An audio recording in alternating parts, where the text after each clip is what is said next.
একজন বয়স্ক বিজ্ঞানী। সে দাবি করেন যে বুদ্ধির জোরে মাত্র 7 দিনে যে কোনো জেল থেকে সে পালাতে পারে। কিন্তু তাকে দেওয়া হলো এমন একটি জেল যেখান থেকে আজ পর্যন্ত কোনো কয়েদি পালাতে পারেনি। এখন প্রশ্ন হচ্ছে এই যে সে পালাবে কী করে। তবে আপনাদের অনুরোধ করব যে এই 7 দিনের মধ্যে প্রতিটা দিন সে কি কি করছে তার উপর বিশেষভাবে নজর রাখতে, এবং সে কিভাবে পালিয়েছে সেটা শুনলে আপনাদের মাথায় ঘুরে যাবে। নমস্কার, আমরা থিল স্টুডিও। আমাদের আজকের গল্প জ্যাক ফুটফ্রেলের লেখা দ্য প্রবলেম উইথ সেল নম্বর 13। গল্প পাঠে রয়েছে প্রীতম, শুভম, রাজ চট্টোপাধ্যায়, দেবস্মিতা, সব্যসাচী, অঙ্কন এবং আমি অপূর্ব। গল্পটি মন দিয়ে শুনুন। তবে হ্যাঁ, আমাদের চ্যানেলটিকে সাবস্ক্রাইব না করে থাকলে অবশ্যই করবেন। এরকম গোয়েন্দা গল্প আর অ্যাডভেঞ্চার গল্প আমরা প্রায় নিয়ে আসি। তাহলে আর বেশি দেরি না করে চলুন শুরু করা যাক। বর্ণমালায় আগাস্থাস এসএফএক্স ভ্যান ডুসেনের নামকরণের পর যেই অক্ষরগুলো অবশিষ্ট ছিল সেগুলো প্রায় সবগুলোই ভদ্রলোক তার দীপ্ত বৈজ্ঞানিক জীবনে অর্জন করেছিলেন। তিনি ছিলেন একজন পিএইচডি, একজন এলএলডি, একজন এফআরএস এবং একজন এমডিএস। এছাড়া আরও কত কিছু যে উপাধি অধিকার করেছিলেন আর সেটা যে ঠিক কী তা তিনি নিজেও বলতে পারেন না। তিনি ছিলেন ক্ষীণদেহী, সরু কাঁধের ছাত্রসুলভ ঝোঁক এবং সদা অবসন্ন। তার চোখে ছিল এক চিরস্থায়ী আর কঠোর কুচকোনো দৃষ্টি, ক্ষুদ্র বিষয় নিয়ে গবেষণারত মানুষের দৃষ্টি। কিন্তু তার চোখের ওপরে ছিল সবথেকে দৃষ্টিনন্দন বৈশিষ্ট্য। তার ছিল এক উঁচু আর প্রশস্ত কপাল, উচ্চতা ও প্রস্থে প্রায় অস্বাভাবিক, যার ওপর মুকুটের মতো বসে থাকত ঘন ঝাঁকড়া আর হলুদ চুলের স্তবক। এইসব বৈশিষ্ট্য মিলেমিশে তাকে দিয়েছিল এক অদ্ভুত আর বিরাট ব্যক্তিত্ব। বিশ্ববাসী মোটামুটি তাকে থিঙ্কিং মেশিন নামে চিনত। মাঝে মধ্যে থিঙ্কিং মেশিনের কাছে অতিথি আসত এবং তারা সাধারণত নিজেরাও বিজ্ঞান জীবনে উচ্চপদস্থ ব্যক্তি, যারা কোনো একটি বিষয় নিয়ে তর্ক করতে নয়তো নিজেদের সন্তুষ্ট করতে আসতেন। এমন দুজন ব্যক্তি হলো ডক্টর চার্লস র্যানসাম আর আলফ্রেড ফিল্ডিং। আলোচনার মাঝখানে দৃঢ়ভাবে ঘোষণা করলেন ডক্টর র্যানসাম, এমন কিছু অসম্ভব। কিছুই অসম্ভব নয়। সমান জোরে ঘোষণা করলেন থিঙ্কিং মেশিন। তিনি সর্বদাই একটু খিটখিটে ভঙ্গিতে কথা বলতেন। মস্তিষ্কই সকল কিছুর প্রভু। যখন বিজ্ঞান পূর্ণভাবে সেই সত্য স্বীকার করবে তখন এক মহান অগ্রগতি সাধিত হবে। বিমানযানের ব্যাপারটা কি বলবেন? ওটা মোটেই অসম্ভব নয়। কোনো এক সময় তা আবিষ্কৃত হবেই। আমি নিজেই করে ফেলতাম, কিন্তু আমি ব্যস্ত। আগেও আপনাকে এইসব ব্যাপারে বলতে শুনেছি, কিন্তু সেগুলোর কোনো অর্থ নেই। মন বস্তু জগতের প্রভু হতে পারে, কিন্তু এখনও তার নিজেকে প্রয়োগ করার পথ খুঁজে পায়নি। এমন কিছু বিষয় আছে যা কেবল চিন্তা আর অস্তিত্বহীন করা যায় না। যেমন উদাহরণস্বরূপ, ধরুন কারাগারের প্রাচীর। একজন মানুষ তার মস্তিষ্ক ও উদ্ভাবনী শক্তিকে এমনভাবে প্রয়োগ করতে পারে যে সে কক্ষ ত্যাগ করতে সক্ষম হয়, যা মূলত একই কথা। ধরা যাক একটি পরিস্থিতি, একটি কক্ষ নিন যেখানে মৃত্যুদণ্ড প্রাপ্ত বন্দীদের রাখা হয়, যারা হতাশগ্রস্ত এবং ভয়ে উন্মত্ত হয়ে পালানোর জন্য যে কোনো সুযোগ নিতে একেবারে প্রস্তুত। ধরা যাক আপনাকে এমন একটি কক্ষে বন্দী করে রাখা হলো। আপনি কি পালাতে পারবেন? অবশ্যই। অবশ্য আপনি হয়তো কোনো বিস্ফোরক দিয়ে কক্ষ ধ্বংস করতে পারেন, কিন্তু ভেতরে একজন বন্দী হিসেবে তা আপনার কাছে তো থাকবে না, তাই না? প্রথমবারের মতো আলোচনায় যোগ দিয়ে বললেন মিস্টার ফিল্ডিং, সে ধরনের কিছু থাকবে না। যদি না আপনি আগে থেকেই বেরোনোর সরঞ্জাম নিয়ে প্রবেশ করে থাকেন। তিনি তীক্ষ্ণ দৃষ্টিতে ঘোষণা করলেন। ডক্টর র্যানসাম আগ্রহভরে চেয়ারে সোজা হয়ে বসলেন। মিস্টার ফিল্ডিং নতুন একটি সিগার ধরালেন।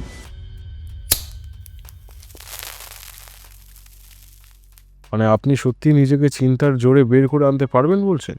নিশ্চয়ই। সুরটি ছিল অপমানজনক এবং উভয় পক্ষেই ক্ষোভের অন্তঃস্রোত প্রবাহিত হচ্ছিল। নিশ্চয় বিষয়টি ছিল হাস্যকর, কিন্তু প্রফেসর ভ্যান ডুসেন তার পালানোর উদ্যোগের ইচ্ছা গ্রহণ করতে পুনর্বক্ত হলেন এবং সিদ্ধান্ত নেওয়া হলো, এখনই শুরু হোক। আমি বরং চাই এটি আগামীকাল শুরু হোক। আপনাকে রূপক অর্থে গ্রেপ্তার করা হলো। অবশ্যই কোনো পূর্ব সতর্কতা ছাড়াই একটি কক্ষে বন্ধ করা হবে, বন্ধুদের সঙ্গে যোগাযোগের কোনো সুযোগ ছাড়াই, এবং মৃত্যুদণ্ডপ্রাপ্ত বন্দির মতোই একই যত্ন ও নজরদারিতে রাখা হবে। আপনি কি রাজি? ধরা যাক ইসলাম কারাগারের মৃত্যুকক্ষ, আর আপনি কি পরবেন? যত কম সম্ভব জুতো, মোজা, প্যান্ট এবং একটি শার্ট। আপনি অবশ্যই নিজেকে তল্লাশি করতে দেবেন, রাইট? আমাকে অন্য সব বন্দির মতোই আচরণ করা হবে তো? সমান, না বেশি না কম।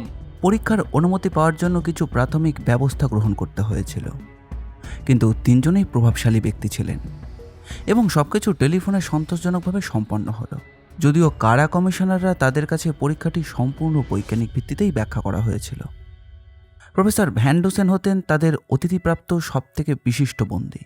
থিঙ্কিং মেশিন যখন তার কারাবাসকালের পরিধেয় বস্ত্র পরে নিলেন, তিনি তখন ছোটোখাটো একটা বৃদ্ধা পরিচারিকাকে ডাকলেন, যিনি একসঙ্গে গৃহকর্ত্রী, রাঁধুনি ও পরিচারিকার দায়িত্ব পালন করতেন। মার্থা বললেন, এখন রাত 9:27। আমি যাচ্ছি।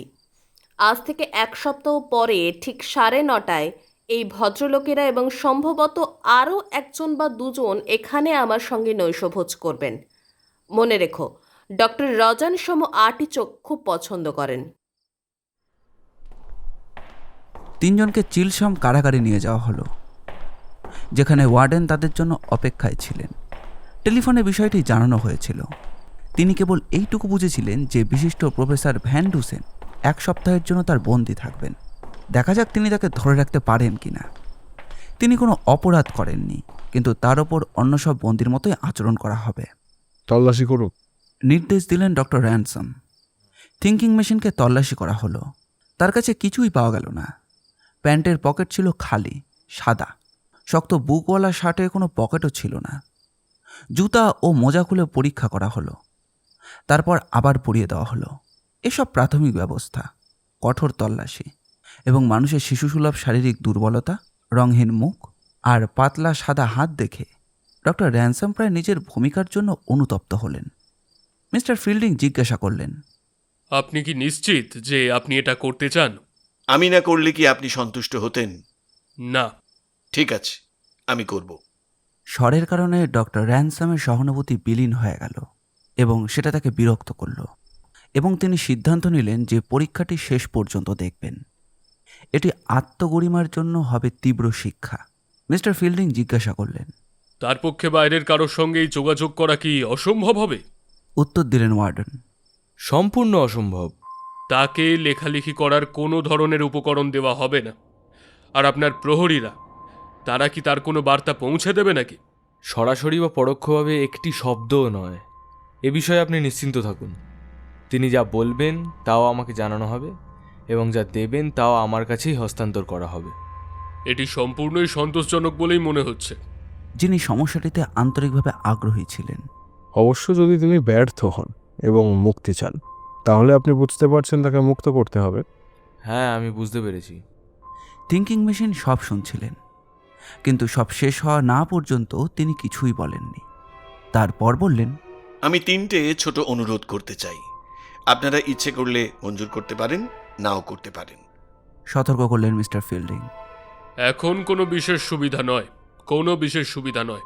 আমি কোনো বিশেষ সুবিধে চাইছি না। আমি কিছু দাঁতের গুঁড়ো চাই। নিজেরা কিনবেন যাতে নিশ্চিত হন তা সত্যিই দাঁতের গুঁড়ো। এবং আমি একটি $5 ও 2টি $10 নোট চাই।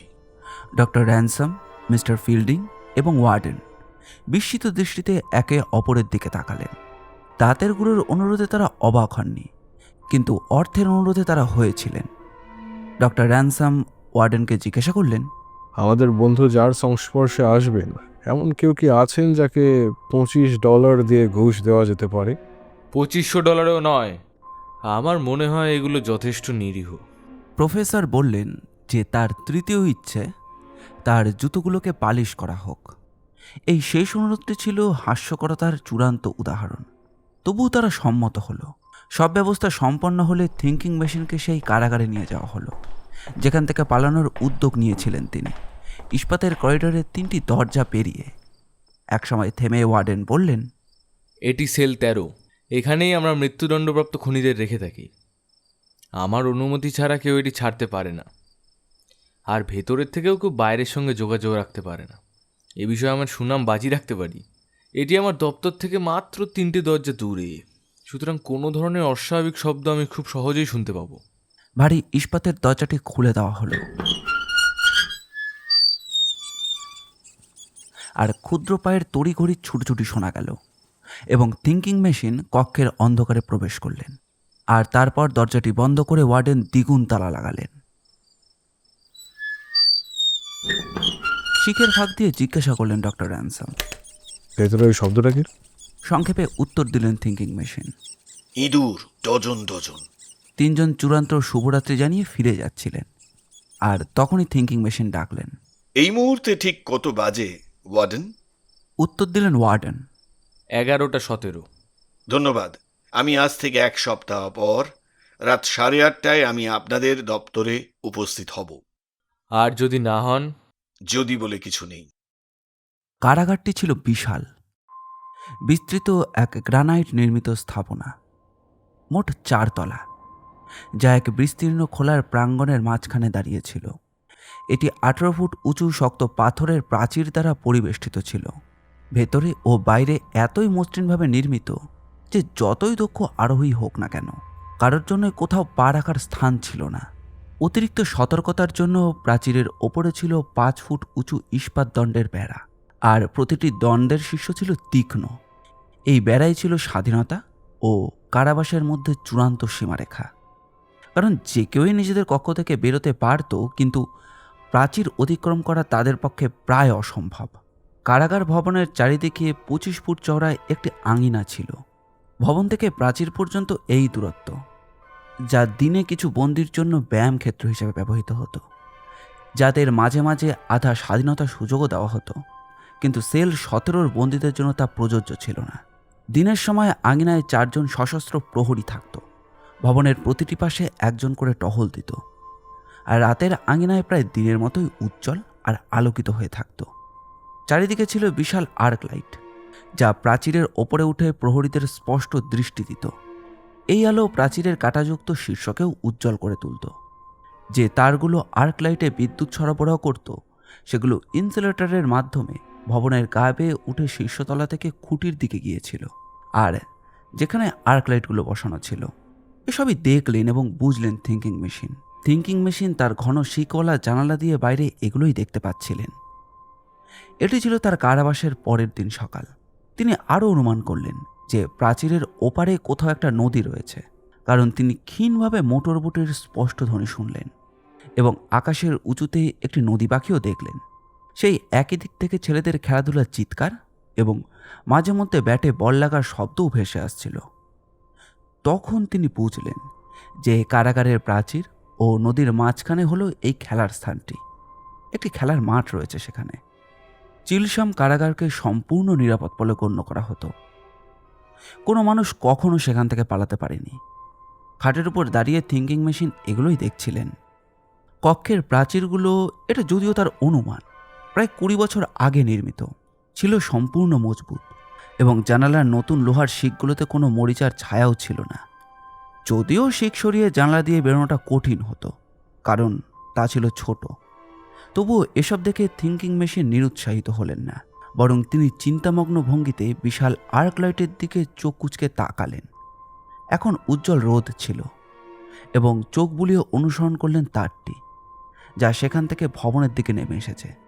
তার যুক্তি ছিল ওই বিদ্যুতের তার নিশ্চয়ই তার কক্ষ থেকে দূরে নয়, এমন কোনো জায়গা দিয়েই ভবনের গা বেয়ে নেমেছে। এই তথ্য জানা মূল্যবান হতে পারে। সেল ছিল কারাগারের দপ্তরের 1 তলায়, অর্থাৎ বেসমেন্টে নয়, আবার ওপরতলাতেও নয়। দপ্তরের তলায় উঠতে মাত্র 4টে সিঁড়ি ছিল। এতএব মেঝের উচ্চতা ভূমি থেকে 3 বা 4 ফুটের বেশি উঁচু নয়। তিনি জানালা দিয়ে নিচের জমি দেখতে পাচ্ছিলেন না, কিন্তু প্রাচীরের দিকে কিছুটা দূর দেখতে পাচ্ছিলেন। জানালা থেকে নিচে নামাই বোধহয় সহজ হতো। এরপর থিঙ্কিং মেশিন মনে করতে লাগলেন যে তিনি এখানে এসেছেন কিভাবে। প্রথমে ছিল বাইরের প্রহরী কক্ষ, যা প্রাচীরের অংশ। সেখানে ছিল 2টি ভারী ইস্পাতের শিকওয়ালা গেট। সেই গেটে সবসময় একজন প্রহরী থাকত। অনেক চাবি ও তালার ঝনঝন শব্দের পর সে মানুষকে ভেতরে ঢুকতে দিত এবং নির্দেশ পেলে বাইরে যেতে দিত। ওয়ার্ডেনের দপ্তর ছিল এই কারাগারেরই ভেতরে এবং আঙিনা থেকে সেখানে যেতে হলে শক্ত ইস্পাতের একটা গেট পার হতে হতো, যাতে কেবল ছিল একটি ছোট্ট ছিদ্র। তারপর সেই অভ্যন্তরীণ দপ্তর থেকে স্রোতে আসতে হলে একটি ভারী কাঠের দরজা এবং দুটো ইস্পাতের দরজা অতিক্রম করতে হতো। আর ছিল দ্বিগুণ তালাবদ্ধ দরজা। এতএব সেল 13 থেকে মুক্ত হতে চাইলে 7টি দরজা অতিক্রম করতে হবে। একথা থিঙ্কিং মেশিন বেশ ভালো করেই বুঝলেন। কিন্তু এর বিপরীতে ছিল একটি সত্য। সকালে 6টায় একজন কারারক্ষী তার কক্ষের দরজায় এসে কারাগারে সাধারণ খাবার দিয়ে দিত। দুপুরে আবার আসতো, আর তারপর আসতো বিকেল 6টায়। রাত 9টায় হতো পরিদর্শন। এটাই সব, মনে মনে মন্তব্য করলেন থিঙ্কিং মেশিন। চমৎকারভাবে সাজানো ওই কারা ব্যবস্থা। বেরিয়ে গেলে এই বিষয়টি একটু অধ্যয়ন করতে হবে। কারাগারে এত সতর্কতা নেওয়া হয় তা আমার জানা ছিল না। তার কক্ষে একেবারে কিছুই ছিল না, শুধু ছিল একটা লোহার খাট, এত দৃঢ়ভাবে জোড়া যে সেটা স্লেজ হ্যামার ছাড়া তা ভাঙা অসম্ভব। তার কাছে কোনো স্লেজ হ্যামার ছিল না, এমনকি একটি চেয়ার, একটি ছোট টেবিল বা টিন বা মাটির কোনো পাত্রও ছিল না, কিছুই না। তিনি খাওয়ার সময় কারারক্ষী পাশে দাঁড়িয়ে থাকত, আর তারপর কাঠের চামচ ও বাটি নিয়ে যেত। এসব তথ্য একে একে থিঙ্কিং মেশিনের মস্তিষ্কে স্থির হলো। সব সম্ভাবনা বিবেচনা করার পর তিনি কক্ষ পরীক্ষা করতে শুরু করলেন। ছাদ থেকে শুরু করে চারিদিকের দেওয়াল পর্যন্ত তিনি পাথর ও তাদের মাঝের সিমেন্ট পরীক্ষা করলেন। তিনি বারবার মেঝেতে জোরে জোরে পা ঠুকলেন, কিন্তু তা ছিল মজবুত সিমেন্ট। পরীক্ষা শেষে তিনি লোহার খাটে বসে দীর্ঘ চিন্তায় মগ্ন রইলেন। হঠাৎ একটি ইঁদুর তার পায়ের ওপর দিয়ে দৌড়ে গিয়ে একটি অন্ধকার কোণে ঢুকে পড়ল এবং তিনি বিচলিত হলেন। কিছুক্ষণ পর অন্ধকার কোণের দিকে স্থির দৃষ্টিতে তাকিয়ে তিনি বহু ক্ষুদ্র উজ্জ্বল চোখ দেখতে পেলেন। তিনি 6 জোড়া চোখ গুনলেন, হয়তো আরও থাকতে পারে, কিন্তু স্পষ্ট দেখতে পাচ্ছিলেন না। তারপর খাটে বসেই তিনি প্রথমবার লক্ষ্য করলেন কক্ষের দরজার নিচের অংশটা। ইস্পাতের বার ও মেঝের মধ্যে 2 ইঞ্চি ফাঁক ছিল। এই ফাঁকের দিকে তাকিয়ে থাকতে থাকতে তিনি হঠাৎ সেই কোণে সরে গেলেন, যেখানে সেই উজ্জ্বল চোখগুলো দেখেছিলেন। ক্ষুদ্র পায়ের দৌড়ঝাঁপ আর ইঁদুরের কয়েকটি চিৎকার, তারপর নীরবতা। কোনো ইঁদুরই কিন্তু দরজা দিয়ে বের হয়নি, আবার ঘরে কোনো ইঁদুরও নেই। এতএব অবশ্যই কোনো একটা পথ আছে, সেটা যতই ছোট হোক না কেন। থিঙ্কিং মেশিন হাঁটু ও হাতের উপর ভর দিয়ে অন্ধকারে আঙুল চালিয়ে সেই স্থানটি খুঁজতে শুরু করলেন। অবশেষে অনুসন্ধান সফল হলো।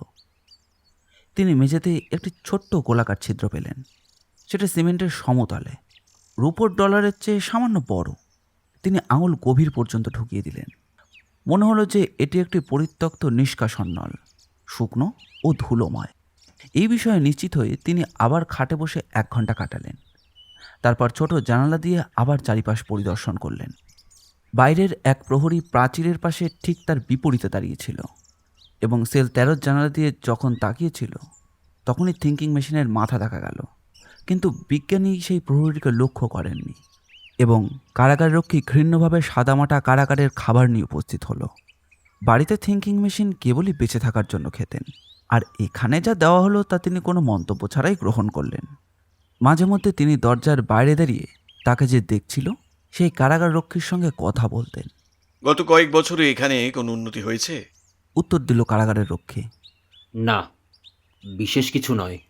এই মুহূর্তে থিঙ্কিং মেশিন আর কিছুই বললেন না, কিন্তু কারাগারের রক্ষী চলে যাওয়ার প্রস্তুতি নিলে তিনি জল চাইলেন।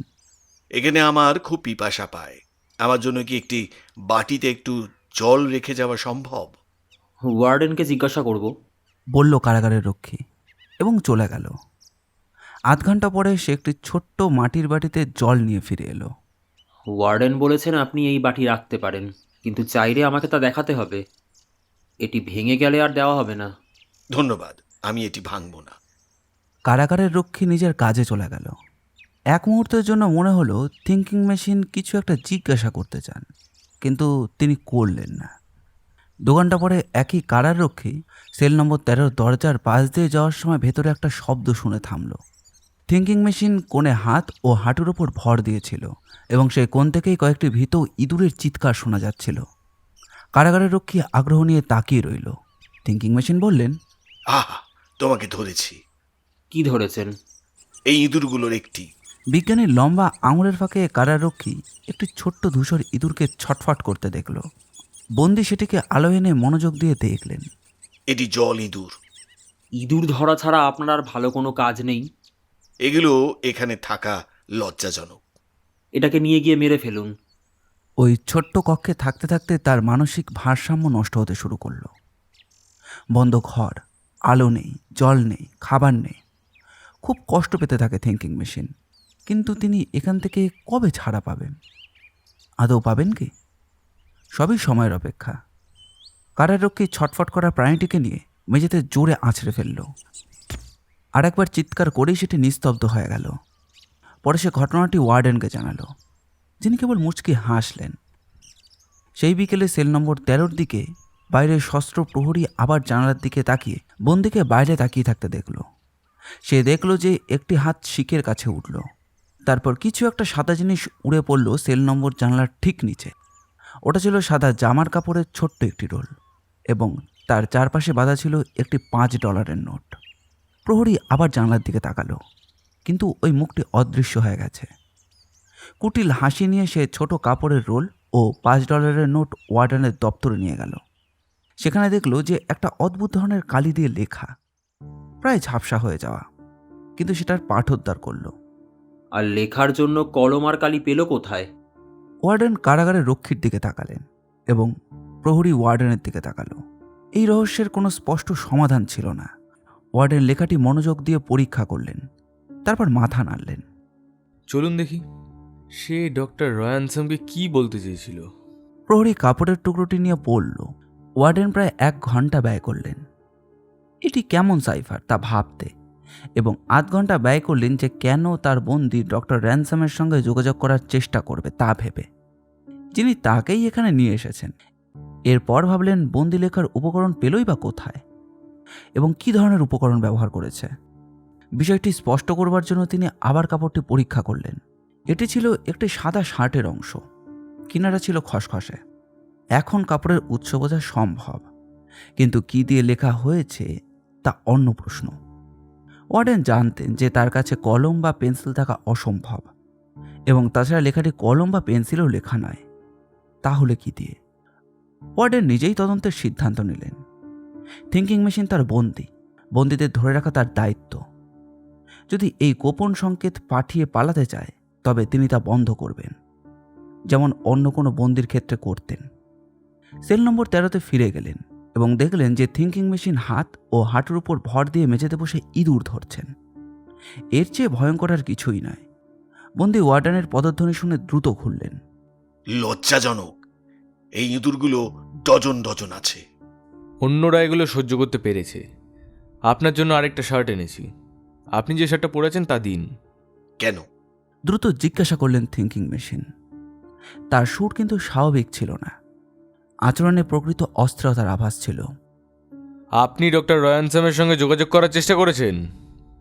আপনি আমার বন্দী, এটা বন্ধ করা আমার কর্তব্য। থিঙ্কিং মেশিন এক মুহূর্ত নীরব পালন করলেন। ঠিক আছে, আপনার কর্তব্য পালন করুন। ওয়ার্ডেন কুটিল হাসলেন। বন্দি উঠে দাঁড়িয়ে সাদা শার্ট খুলে ওয়ার্ডেনের আনা ডোরাকাটা বন্দি শার্ট পরলেন। ওয়ার্ডেন আগ্রহ ভরে সাদা শার্টটি নিলেন। সেখানে লেখা সাইফার সহ কাপড়ের টুকরোগুলোকে শার্টের সেরা অংশের সঙ্গে মিলিয়ে দেখলেন। থিঙ্কিং মেশিন কৌতূহল ভরে তাকিয়ে রইলেন। তাহলে প্রহরী আপনাকে এগুলো দিয়েছে? নিশ্চয় দিয়েছে, এবং এভাবেই আপনার প্রথম পালানোর চেষ্টা শেষ। ওয়ার্ডেন তুলনা করে নিশ্চিত হলেন যে সাদা শার্ট থেকে মাত্র 2টো কাপড়ের টুকরো ছেঁড়া হয়েছে। এটি কি দিয়ে লিখেছেন? তা খুঁজে বের করা আপনার কর্তব্যের অংশ বলে আমি মনে করি। ওয়ার্ডেন কিছু কঠোর কথা বলতে উদ্যত হয়েছিলেন, কিন্তু তারপর নিজেকে সংযত করে কক্ষ ও বন্দিকে সূক্ষ্মভাবে তল্লাশি করলেন। তিনি একেবারেই কিছু পেলেন না, এমনকি একটি দেশলাইয়ের কাঠি বা দাঁত খোঁচাও নয়, যা কলম হিসাবে ব্যবহার করা যেতে পারত। সাইফার লেখার তরল পদার্থও সেই একই রহস্য হয়ে রইল। যদিও ওয়ার্ডেন দৃশ্যত বিরক্ত হয়ে সেই সেল নম্বর 13 ত্যাগ করলেন, তবুও ছেঁড়া শার্টটি তিনি বিজয়ের চিহ্ন হিসাবে নিয়ে গেলেন। শার্টে নোট লিখে সে বেরোতে পারবে না, এটা নিশ্চিত। কিছুটা আত্মতুষ্ট ভঙ্গিতে নিজেকে বললেন থিঙ্কিং মেশিন। তিনি লিনেনের টুকরোগুলোকে সম্ভাব্য পরবর্তী ঘটনায় অপেক্ষায় নিজের ডেস্কে রেখে দিলেন। ওয়ার্ডেন রেগে গিয়ে বলল, ওই লোক যদি ওই সেল থেকে পালাতে পারে তবে আমি পদত্যাগ করব। কারাবাসের তৃতীয় দিনে থিঙ্কিং মেশিন প্রকাশ্যে ঘুষ দিয়ে বেরোবার চেষ্টা করলেন। কারার রক্ষী তার খাবার এনে শিকওয়ালা দরজায় হেলান দিয়ে দাঁড়িয়েছিল, অপেক্ষা করছিল। তখন থিঙ্কিং মেশিন কথোপকথন শুরু করলেন। কারাগারের নিষ্কাশন নলগুলো নদীতে গিয়ে পড়ে, তাই তো? হ্যাঁ, ওগুলো খুবই ছোট। যদি হামাগুড়ি দিয়ে বেরোনোর কথা ভাবেন তবে বলি অত্যন্ত ছোট। থিঙ্কিং মেশিন খাবার শেষ করা না পর্যন্ত নীরবতা ছিল। তারপর বলল, তুমি জানো আমি অপরাধী নই, তাই তো? হ্যাঁ। আর আমি চাইলে মুক্তি পাওয়ার পূর্ণ অধিকার আছে। হ্যাঁ। আমি এখানে এসেছিলাম এই বিশ্বাসে যে আমি পালাতে পারবো। আমাকে পালাতে সাহায্য করলে আর্থিক পুরস্কার বিবেচনা করবেন। কারার রক্ষী, যিনি সৎ মানুষ ছিলেন, বন্দির ক্ষীণ ও দুর্বল দেহের দিকে, বড় মাথা ও ঘন চুলের দিকে তাকিয়ে প্রায় দুঃখিত হলেন। এ ধরনের কারাগার আপনার মতো লোকের বেরোনোর জন্য তৈরি হয়নি। তবু কি আমাকে বেরোতে সাহায্য করার প্রস্তাব বিবেচনা করবেন? না। $500। না। আমি অপরাধী নই। না। 1000। না। আবার বলল কারারক্ষী, এবং আরও ভালো প্রলোভন এড়াতে তাড়াতাড়ি সরে যেতে উদ্যত হলো। তারপর সে ফিরে তাকিয়ে বলল যে আপনি আমাকে $10,000 দিলেও আমি আপনাকে বের করতে পারবো না। আপনাকে 7টি দরজা পার হতে হবে, আর আমার কাছে আছে মাত্র 2টো চাবি। তারপর সে সব কথা ওয়ার্ডেনকে জানালো। কঠোর হাসি দিয়ে বললেন ওয়ার্ডেন, পরিকল্পনা নম্বর 2 ব্যর্থ। প্রথমে সাইফার, তারপর ঘুষ। সন্ধে 6টার সময় কারাগারের রক্ষী আবার সেল 13-র দিকে খাবার নিয়ে যাচ্ছিল। তখন হঠাৎ ইস্পাতের সঙ্গে ইস্পাতের ঘর্ষণে স্পষ্ট ঘসঘস শব্দে সে থমকে দাঁড়ালো। তার পদধ্বনি থেমে গেল। তারপর কৌশলে সে এমনভাবে হাঁটতে লাগলো যেন সেল নম্বর 13 থেকে দূরে চলে যাচ্ছে। আসলে সে এক জায়গাতেই দাঁড়িয়েছিল। কিছুক্ষণ পর আবার সেই ঘসঘস শব্দ শোনা গেল, এবং কারারক্ষী সতর্ক পায়ে আঙুলের উপর ভর দিয়ে দরজার কাছে এসে শিকের ফাঁক দিয়ে তাকালো। থিঙ্কিং মেশিন লোহার খাটের ওপর দাঁড়িয়ে ছোট্ট জানালার শিক দিয়ে কিছু একটা করছেন। হাতের আগুপিছু নড়াচড়া দেখে মনে হচ্ছিল যে তিনি হ্যাকসো ব্লেড ব্যবহার করছেন। কারারক্ষী নিঃশব্দে দপ্তরে গিয়ে স্বয়ং ওয়ার্ডেনকে ডাকল, এবং তারা সঙ্গে সঙ্গে সেল 13-তে ফিরল। নিয়মিত ঘসঘসের শব্দ এখনও শোনা যাচ্ছিল। ওয়ার্ডেন শুনে নিশ্চিত হলেন। তারপর হঠাৎ দরজায় উপস্থিত হলেন। আচ্ছা। থিঙ্কিং মেশিন খাটের ওপর থেকে পেছনের দিকে হঠাৎ লাফিয়ে কিছু একটা লুকোবার চেষ্টা করলেন। ওয়ার্ডেন হাত বাড়িয়ে ভেতরে ঢুকলেন। ওয়ার্ডেন বললেন, দিয়ে দিন। না। চলুন, দিয়ে দিন। আবার আপনাকে তল্লাশি করতে চাই না। না। ওটা কি ফাইল ছিল? থিঙ্কিং মেশিন নীরব হয়ে রইলেন এবং প্রায় হতাশার মুখ নিয়ে ওয়ার্ডেনের দিকে কুঁচকে তাকিয়ে রইলেন। প্রায়, কিন্তু সম্পূর্ণ নয়। ওয়ার্ডেন সহানুভূতির সঙ্গেই বললেন, পরিকল্পনা নম্বর 3 ব্যর্থ, তাই না? খুব খারাপ লাগছে, তাই তো? তল্লাশি করো। নির্দেশ দিলেন ওয়ার্ডেন। কারারক্ষী বন্দিকে ভালোভাবে তল্লাশি করল। অবশেষে প্যান্টের কোমরের ভাঁজে চাতুর্যের সঙ্গে লুকোনো প্রায় 2 ইঞ্চি লম্বা আর অর্ধচন্দ্রাকৃতি 2টো লোহার ইস্পাত পাওয়া গেল। আহা! কারারক্ষীর কাছ থেকে নিয়ে বললেন ওয়ার্ডেন। তল্লাশি চলতে থাকলো, এবং কোমরের অন্য পাশে প্রথমটির মতোই আরও একটি ইস্পাতের টুকরো পাওয়া গেল। তাদের প্রান্তে জানালার শিকের সঙ্গে ঘষা খাওয়ার চিহ্ন ছিল। এগুলো দিয়ে ওই শিক্ষেটে বেরোনো যাবে না। আমি পারতাম। হ্যাঁ, হয়তো 6 মাসে। স্নেহভরে বললেন ওয়ার্ডেন। তারপর আবার কক্ষের তল্লাশি করা হলো। দুজন মনোযোগ দিয়ে খুঁজল। শেষে খাট উল্টে তাও তল্লাশি করল। কিছুই পাওয়া গেল না। ওয়ার্ডেন নিজে খাটে উঠে তারপর শিক পরীক্ষা করলেন, যেখানে বন্দি কাজ করছিল। তিনি দেখে হাসলেন। কঠোর ঘষায় সামান্য চকচকে হয়েছে মাত্র। ওয়ার্ডেন শক্ত হাতে লোহার শিকটা নেড়ে দেখলেন। সেগুলো অচল। কঠিন গ্রানাইটে দৃঢ়ভাবে বসানো। একটি একটি করে পরীক্ষা করে সবই সন্তোষজনক পেলেন এবং শেষে খাট থেকে নেমে এলেন। ছেড়ে দিন প্রফেসর। ওয়ার্ডেন পরামর্শ দিলেন। থিঙ্কিং মেশিন মাথা নাড়লেন এবং ওয়ার্ডেন ও কারারক্ষী করিডোর ধরে চলে গেলেন। তারা অদৃশ্য হলে থিঙ্কিং মেশিন খাটের ধারে মাথায় হাত চেপে বসে পড়লেন। মন্তব্য করল কারারক্ষী। ওই সেল থেকে বেরোতে চাওয়া পাগলামি ছাড়া অন্য কিছু নয়। অবশ্যই সে বেরোতে পারবে না, তবে সে চতুর। সে সাইফারটা কী দিয়ে লিখেছিল জানতে ইচ্ছে করছে। পরদিন ভোর 4টে ভয়ঙ্কর আর হৃদয় বিতরক আতঙ্কের এক চিৎকার সমগ্র কারাগার কাঁপিয়ে দিল। এটি মাঝামাঝি কোনো সেল থেকে এলো, আর তার স্বরে ছিল ভয়, যন্ত্রণা ও তীব্র আতঙ্কের। ওয়ার্ডেন শুনে 3 জন লোক নিয়ে সেল নম্বর 13-র দিকে যাত্রা শুরু করল। তারা দৌড়তে দৌড়তে আবার সেই ভয়ঙ্কর চিৎকার শুনল এবং শেষে তা একরকম বিলাপ হয়ে মিলিয়ে গেল। পরে নিচে সেলগুলোর দরজায় বন্দীদের ফ্যাকাশে মুখ ভেসে উঠল, বিস্মিত ও আতঙ্কিত। গজরালেন ওয়ার্ডেন। সেল 13 এর ওই বোকা। ওয়ার্ডেন গজরালেন। কারারক্ষীর লণ্ঠন ধরতেই তিনি থেমে ভেতরে তাকালেন। সেল নম্বর 13-র ওই বোকা আরামে খাটে চিত হয়ে শুয়ে মুখ খোলা রেখে নাক ডাকছিল। তারা তাকিয়ে থাকা অবস্থাতেই আবার তীক্ষ্ণ চিৎকার শোনা গেল, এবার ওপর থেকে কোথাও। ওয়ার্ডেনের মুখ সামান্য ফ্যাকাশে হয়ে উঠল এবং তিনি তাড়াতাড়ি সিঁড়ি বেয়ে ওপরে উঠতে লাগলেন। ওপর তলায় সেল নম্বর 43-এর এক লোককে পেলেন, যা সেল 13-র ঠিক ওপরে, কিন্তু 2 তলা ওপরে। সে কক্ষের কোণে সংকুচিত হয়েছিল। কি হয়েছে? বাঁচাও, বাঁচাও! ধন্যবাদ, ধন্যবাদ ঈশ্বর, ধন্যবাদ অনেক ঈশ্বরকে, আপনি এসেছেন, চিৎকার করল বন্দি। শিখ আঁকড়ে ধরল। আবার জিজ্ঞাসা করলেন ওয়ার্ডেন। হয়েছেটা কি? তিনি দরজা খুলে ভেতরে গেলেন।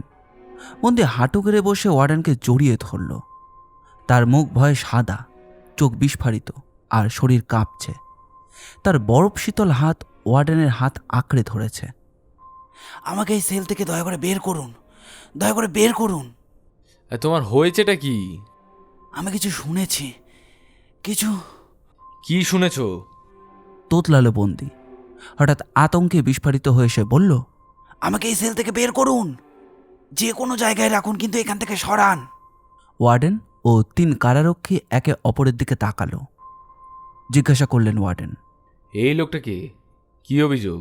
কারারক্ষী বলল, এক নারীর মুখে অ্যাসিড নিক্ষেপের অভিযোগ। সে মারা গেছে। কিন্তু তারা প্রমাণ করতে পারবে না। হাঁপাতে হাঁপাতে বলল বন্দি, তারা প্রমাণ করতে পারবে না, দয়া করে আমাকে অন্য সেলে রাখুন। সে এখনও ওয়ার্ডেনকে আঁকড়ে ধরেছিল এবং ওয়ার্ডেন রুক্ষভাবে তার হাত ছড়িয়ে দিলেন। কিছুক্ষণ তিনি সংকুচিত হয়ে দুর্ভাগার দিকে তাকিয়ে রইলেন, যার মধ্যে শিশুসুলভ উন্মত্ত আতঙ্ক ভর করেছে। অবশেষে বললেন ওয়ার্ডেন, তুমি যদি কিছু শুনে থাকো আমি জানতে চাই, আর বলো। আমি পারবো না, আমি পারবো না, জানি না, সর্বত্র কোথাও নয়, আমি শুধু শুধু আমি শুনেছি। ওটা কি ছিল? একটা কণ্ঠস্বর? দয়া করে আমাকে উত্তর দিতে বলবেন না। উত্তর তো দিতেই হবে। এটা একটা কণ্ঠস্বর ছিল, কিন্তু কিন্তু মানবীয় নয়। কণ্ঠস্বর কিন্তু মানবীয় নয়? দয়া করে আমাকে উত্তর দিতে বলবেন না।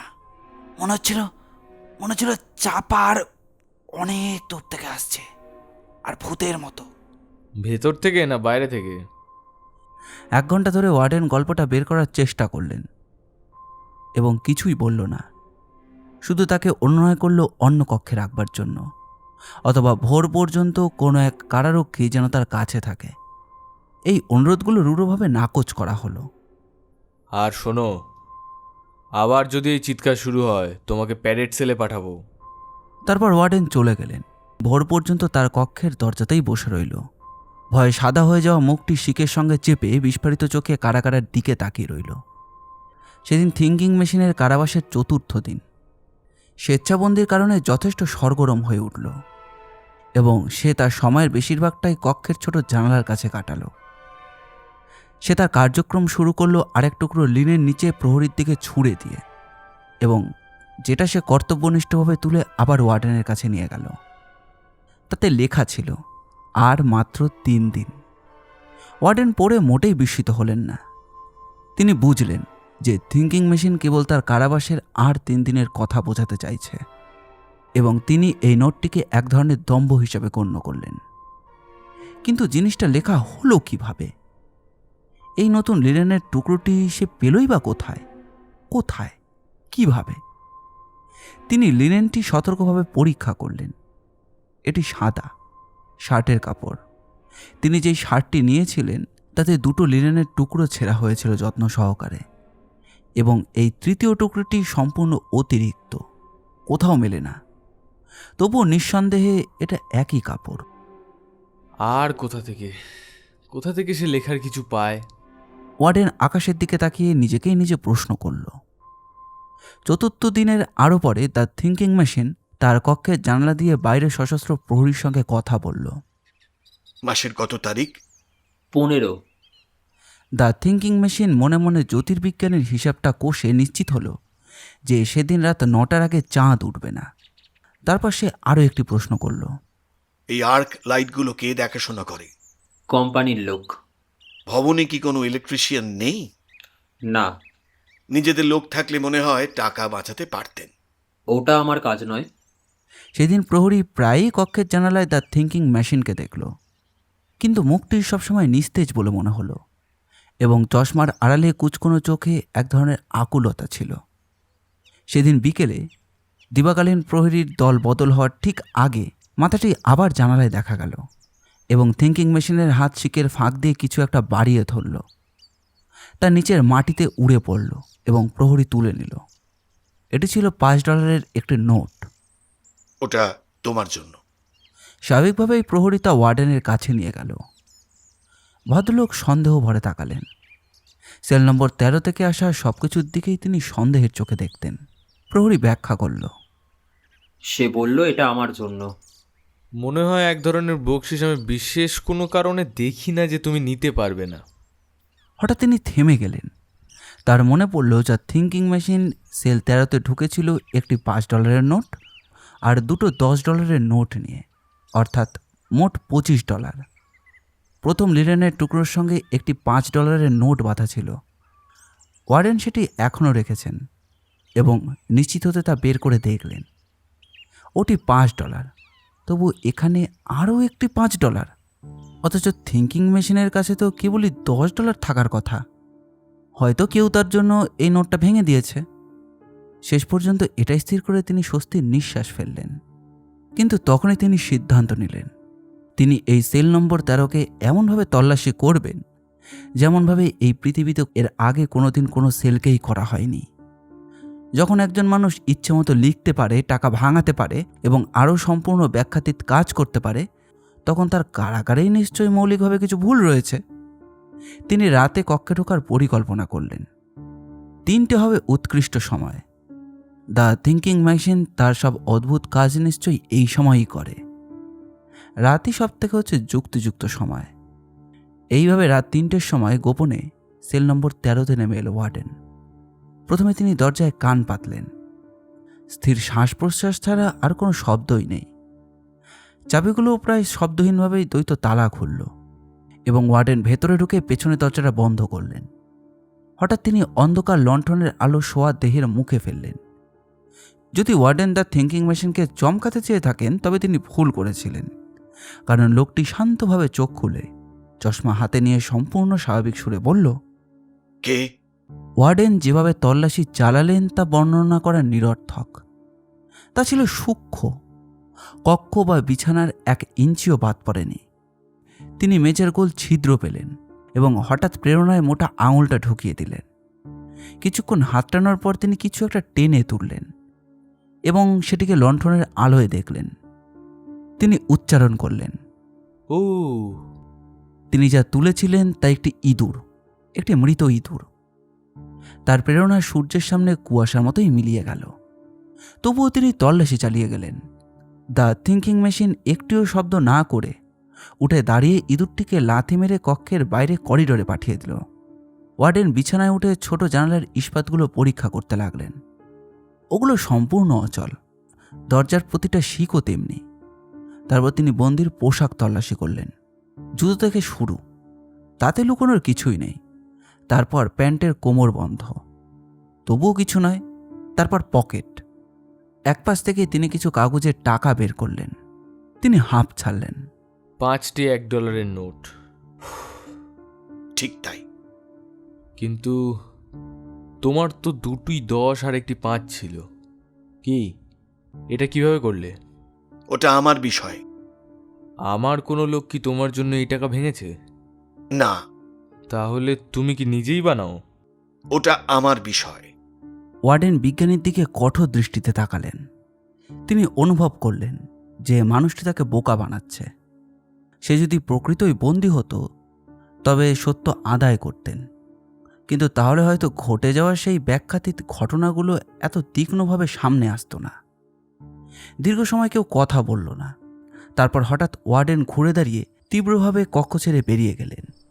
দরজাটা জোরে ধাক্কা মেরে বন্ধ করে দিলেন। তিনি তখন কথা বলতে সাহস পেলেন না। ঘড়ির দিকে তাকালেন। 4টে বাজতে 10 মিনিট বাকি। তিনি সবে বিছানায় স্থির হয়েছেন। এমন সময় আবার সেই হৃদয় বিদারক চিৎকার কারাগার জুড়ে ভেসে এলো, কিছু বিড়বিড় করা কথার সঙ্গে, যা ভদ্র না হলেও অত্যন্ত প্রকাশক ছিল। তিনি আবার লণ্ঠন জ্বাললেন এবং কারাগার পেরিয়ে ওপরতলার কক্ষে ছুটলেন। সর্বশক্তিতে চিৎকার করছিল। ওয়ার্ডেন কক্ষে আলো ফেলতেই সে থামল। আমাকে বের করো, আমাকে বের করো। আমি করেছি, আমি তাকে মেরেছি। এটা সরাও। কি সরাবো? আমি তার মুখে অ্যাসিড ছুঁড়েছিলাম। আমি করেছি, আমি স্বীকার করছি। আমাকে এখান থেকে বের করো। তার অবস্থা করুণ।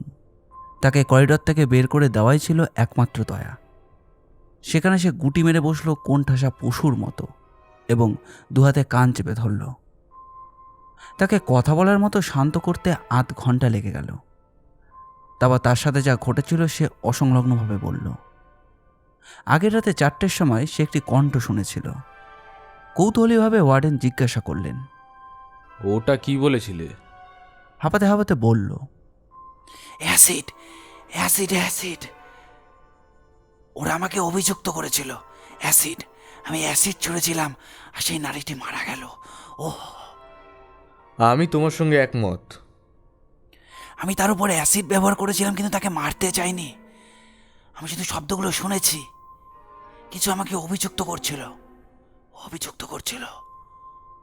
হ্যাঁ, কিন্তু বুঝতে পারিনি। অল্প 1-2টি শব্দ। আমি 3বার অ্যাসিড শুনলাম, তারপর দীর্ঘ গোঙানির শব্দ, আর তারপর 8 নম্বরে হ্যাট শুনলাম। 2বার শুনলাম। 5ম দিনে দ্য থিঙ্কিং মেশিনের কারাবাস চলতে থাকলে ওয়ার্ডেনের মুখে পলাতক মানুষের ছাপ ফুটে উঠল। তিনি এর শেষের দিনের জন্য উদ্বিগ্ন ছিলেন। তার মনে হচ্ছিল তার বিশিষ্ট বন্দী হয়তো নিজেই আনন্দ করছে। আর যদি তাই হয় তবে দ্য থিঙ্কিং মেশিন তার রসবোধ একটুও হারায়নি, কারণ এই 5ম দিনে সে বাইরের প্রহরীর দিকে আরও একটি লেনিনের নোট ছুঁড়ে দিল, যাতে লেখা রয়েছে আর মাত্র 2 দিন। সেই সঙ্গে সে $1/2 ছুঁড়ে দিল। এখন ওয়ার্ডেন জানতেন সেল নম্বর 13-র মানুষটির কাছে কোনো $1/2 ছিল না, থাকতে পারেও না। যেমন কলম, কালি, লিনেনও থাকার কথা নয়, তবুও তার কাছে ছিল। এটি কোনো তত্ত্ব নয়, বাস্তব অবস্থা। এ কারণে ওয়ার্ডেনের মুখে পলাতক ভাব। অ্যাসিড ও নম্বর হ্যাট, এই সেই ভয়াল ও অদ্ভুত বিষয়টিও তাকে শক্তভাবে আঁকড়ে ধরেছিল। নিশ্চয়ই ওগুলোর কোনো অর্থ নেই, কেবল ভয়ে অপরাধ স্বীকার করা এবং উন্মাদ খুনির প্রলাপ। তবুও তার থিঙ্কিং মেশিন আসার পর কারাগারে এত কিছু ঘটেছে যার কোনো অর্থই নেই। 6ষ্ঠ দিনে ওয়ার্ডেন একটি পোস্টাল পেলেন, যাতে লেখা, দ্য র্যানসাম ও মিস্টার ফিল্ডিং পরের সন্ধ্যায় বৃহস্পতিবার চিলসাম কারাগারে আসবেন। যদিও প্রফেসর ভ্যান ডুসেন সেখান থেকে এখনও পালিয়ে না গিয়ে থাকেন। তারা ধরে নিয়েছেন যে পালাননি, কারণ তার কাছ থেকে এখনও কিছু শোনেননি। তবে সেখানেই দেখা করবেন। দিনটি ওয়ার্ডেনের জন্য 3টি নোট দিয়ে সরগরম করল। সেগুলো ছিল স্বাভাবিক লিখনের লেখা এবং মূলত বৃহস্পতিবার রাত 8:30 সাক্ষাতের প্রসঙ্গে, যা বিজ্ঞানী কারাবাসের সময় ঠিক করেছিলেন। 7ম দিনে বিকেলে ওয়ার্ডেন সেল নম্বর 13-র পাশ দিয়ে গিয়ে উকি দিলেন। দ্য থিঙ্কিং মেশিন লোহার খাটে শুয়ে হালকা ঘুমে। সাধারণ চোখে কক্ষটি আগের মতোই। ওয়ার্ডেন শপথ করে বলতে পারেন যে তখন 4টে বাজে। এই সময় থেকে রাত 8:30 পর্যন্ত কোনো মানুষই সেখান থেকে বেরোতে পারবে না। ফিরে আসার পথে আবার স্থির নিঃশ্বাসের শব্দ শুনে জানালার কাছে এসে তাকালেন। দ্য থিঙ্কিং মেশিন যদি তাকিয়ে থাকতো, তিনি কিন্তু তা করতেন না। কিন্তু এখন অন্যরকম। থিঙ্কিং মেশিন বেশ কয়েকদিন ধরে 13 নম্বর সেলে বন্দি আছে। খুব কষ্ট ও যন্ত্রণা সহ্য করে রয়েছে। মাঝে মধ্যে তিনি জানলা দিয়ে বাইরে দেখে আর কি একটা ভাবে। আর হয়তো সে ভাবে যে কখনো কি সে এখান থেকে বেরোতে পারবে। কিন্তু এমন সময় একটা ঘটনা ঘটল, এক অন্য ঘটনা। উঁচু জানালা দিয়ে আলো এসে ঘুমন্ত মানুষের মুখে পড়ল। প্রথমবারের মতো ওয়ার্ডেনের মনে হলো যে তার বন্দি ক্লান্ত ও অবসন্ন। ঠিক তখন দ্য থিঙ্কিং মেশিন সামান্য নড়ল, আর ওয়ার্ডেন অপরাধীর মতো তাড়াতাড়ি বিড়বিড় করে করিডোরের দিকে এগিয়ে গেল। সন্ধ্যে 6টার পর তিনি কারারক্ষীকে দেখলেন। সেল 13তে সব ঠিক? সে মাথা নাড়ল এবং জানালো যে তবে সে বেশি খায়নি।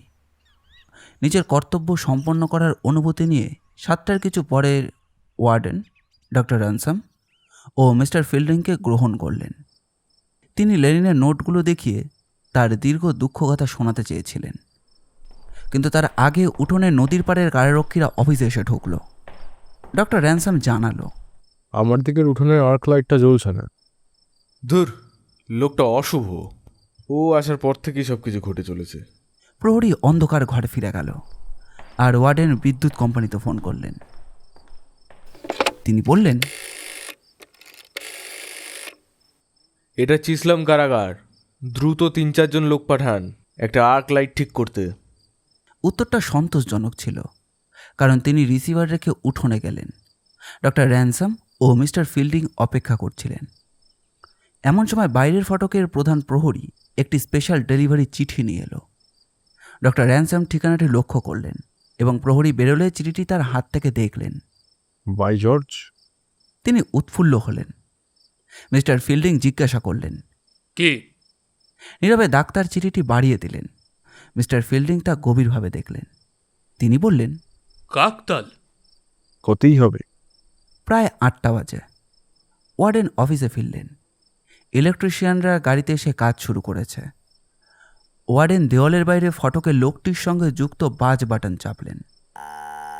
কতজন ইলেকট্রিশিয়ান ঢুকেছে? তিনি ডক্টর র্যানসাম ও মিস্টার ফিল্ডিংয়ের দিকে ফিরলেন। ওয়ার্ডেন বললেন, এইখানে আমাদের সতর্ক থাকতে হয়, বিশেষ করে যখন বিজ্ঞানীদের বন্দি রাখি। চিঠির দিকে তাকিয়ে তিনি বিস্ময়ে স্থির, মুখটা খোলা। কি হয়েছে? সেল 13 থেকে স্পেশাল ডেলিভারি, রাতে খাবারের নিমন্ত্রণ। দুজনেই একসঙ্গে উঠে দাঁড়ালেন। ওয়ার্ডেন হতবুদ্ধি হয়ে কিছুক্ষণ চিঠির দিকে তাকিয়ে রইলেন, আর ডক্টর র্যানসাম ও মিস্টার ফিল্ডিং চিঠিটি পরীক্ষা করতে লাগলেন। ঠিক তখনই বাইরের ফটক থেকে টেলিফোনের বাজ শোনা গেল, আর ওয়ার্ডেন আদৌ তন্দ্রাচ্ছন্ন অবস্থায় রিসিভার তুললেন। 2 জন রিপোর্টার? আচ্ছা, ঢুকতে দিন। জেল আঙিনা থেকে ওয়ার্ডেনের দপ্তরে যাওয়ায় ওয়ার্ডেনের দরজার ইস্পাতের কড়ার নাড়া পড়ল। ওদের ঢুকতে দাও। ওদের সামনে এসব নিয়ে কিছু বলবে না, না হলে শেষ পর্যন্ত শুনতেই হবে। দরজা খুলল এবং সামনের ফটক থেকে 2 জন লোক ঢুকল। একজন বলল, শুভ সন্ধ্যা। সে ছিল হ্যাচিনসন হ্যাচ। ওয়ার্ডেন তাকে বেশ ভালোই চিনত। অন্যজন বিরক্ত স্বরে বলল, আমি এসেছি। সে ছিল দ্য থিঙ্কিং মেশিন। সে ওয়ার্ডেনের দিকে তাকালো, যিনি মুখ হাঁ করে বসেছিলেন। এই মুহূর্তে কর্মকর্তার বলার কিছুই ছিল না। ডক্টর র্যানসাম ও মিস্টার ফিল্ডিং বিস্মিত, কিন্তু তারা জানতেন না ওয়ার্ডেন যা জানতেন। তারা কেবলই বিস্মিত, কিন্তু তিনি স্তব্ধ। রিপোর্টার হ্যাচিনসন লোভী চোখে দৃশ্যটি গ্রহণ করল। শেষ পর্যন্ত ওয়ার্ডেন হাঁপাতে হাঁপাতে বললেন, কি কি কিভাবে করলে? চলুন কক্ষে। ওয়ার্ডেন প্রায় তন্দ্রাগ্রস্ত অবস্থায় পথ দেখালেন।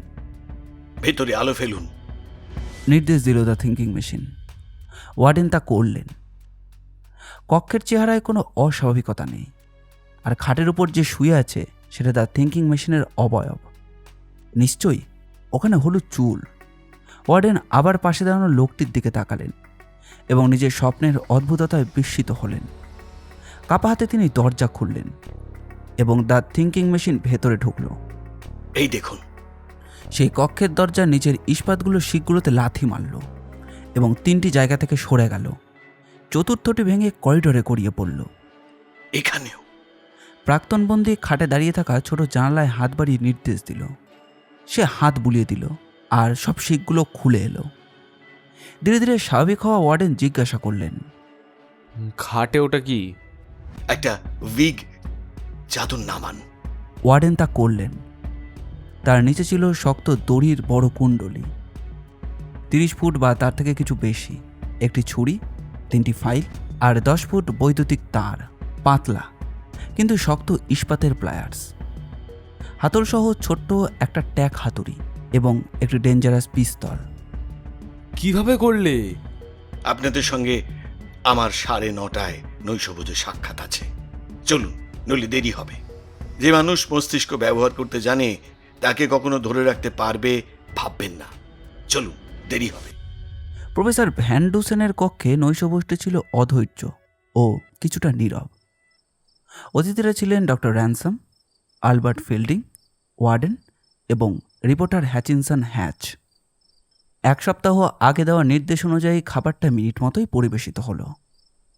অবশেষে ভোজ শেষ হলে দ্য থিঙ্কিং মেশিন ডক্টর র্যানসামের দিকে ঘুরে তীক্ষ্ণ দৃষ্টিতে তাকালো। সে জিজ্ঞাসা করল, এখন বিশ্বাস করেন? ডক্টর র্যানসাম উত্তর দিলেন, করছি। এটা ন্যায্য পরীক্ষা ছিল, স্বীকার করেন? স্বীকার করি। অন্যরা, বিশেষত ওয়ার্ডেন, ব্যাখ্যার জন্য উৎকণ্ঠায় অপেক্ষা করছিলেন। মিস্টার ফিল্ডিং বললেন, আপনি আমাদের বলুন কিভাবে। হ্যাঁ, বলুন কিভাবে। দ্য থিঙ্কিং মেশিন চশমা ঠিক করে প্রস্তুতিস্বরূপ দুবার চোখ কুঁচকে তার গল্প শুরু করল।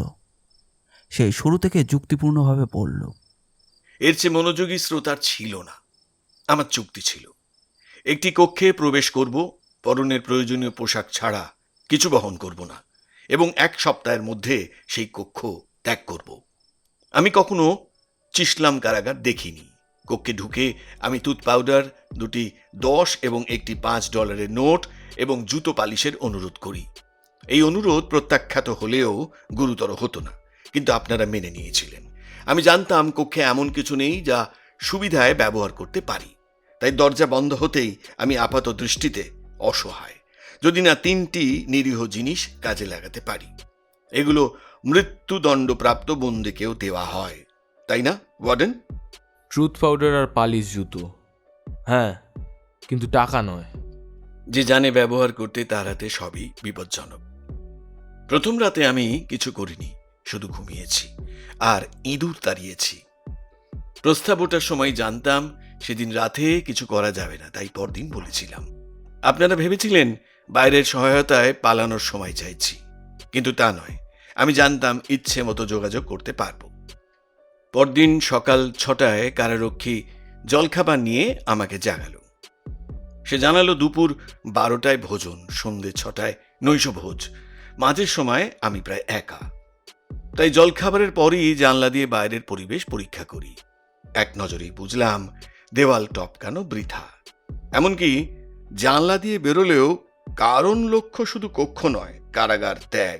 অবশ্য পারতাম, কিন্তু পরিকল্পনায় বেশি সময় লাগতো, তাই আপাতত সে ধারণা বাদ দিলাম। প্রথম পর্যক্ষণে জানলাম ওই পাশে নদী এবং একটি খেলার মাঠ আছে। পরে এক প্রহরী তা নিশ্চিত করল। তখন বুঝলাম গুরুত্বপূর্ণ বিষয়। ওই দিক থেকে প্রয়োজনে কারাগারের দেওয়ালের কাছে আসা যায়, বিশেষ নজর কেড়ে নয়। মনে রাখলাম, কিন্তু সবচেয়ে দৃষ্টি আকর্ষণ করলো আর্ক লাইটের ফিড তার, যা আমার জানলার 3-4 ফুটের মধ্যে দিয়ে গেছে। প্রয়োজনে আলো নিভাতে তা মূল্যবান হবে। জানলা থেকে যা শেখার শিখে কারাগারের ভেতর দিয়ে পালানোর ধারণা ভাবলাম। মনে করলাম যেভাবে ঢুকেছি সেটাই একমাত্র পথ।